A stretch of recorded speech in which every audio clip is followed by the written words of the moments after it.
Yeah, hi, my name is Art Cromwell. I've been teaching English for the last couple of years in Venezuela, among some other activities. I originally started teaching ESL 30 years ago in Salamanca, and then taught Spanish in Baltimore for a couple of years part-time as a graduate student, while also teaching ESL part-time. So I'm very happy to get back to it. Today, just for a short demo, I'd like to treat a subject which I found to be a common problem among my Spanish-speaking students here in Venezuela, and that is the pronunciation of the ed endings in the preterite or simple past tense. Of course, they're all spelled with the ed. For example, washed, cooked, listened, studied, waited, decided. They all end in the ed. So the tendency for a lot of non-native speakers is to pronounce them all the same,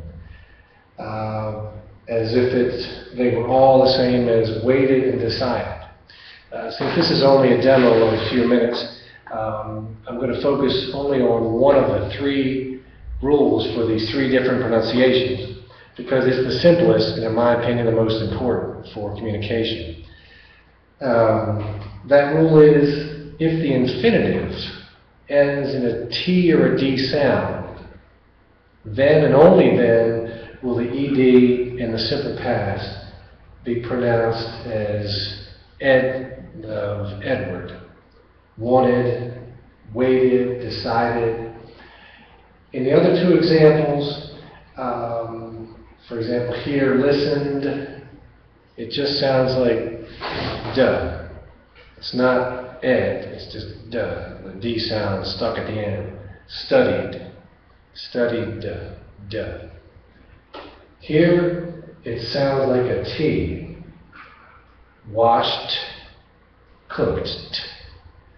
Now, these two examples have to do with learning whether the ending consonant sound in the infinitive is voiced or voiceless.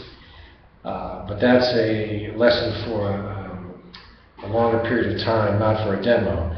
But for just the purposes of today, if you're an ESL student, and you're reading an English text, and you're not sure how to pronounce the ed ending in the simple past, the simplest and most important thing to remember is, if the infinitive ends in the T or a D sound, then and only then will it be pronounced as ed of Edward.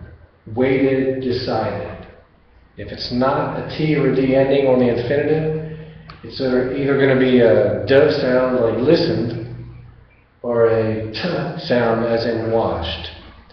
So I know that's a very brief recap on a more complicated issue, but we don't have the time today. So I hope to see you in one of my classes. And good luck with your English. Thanks.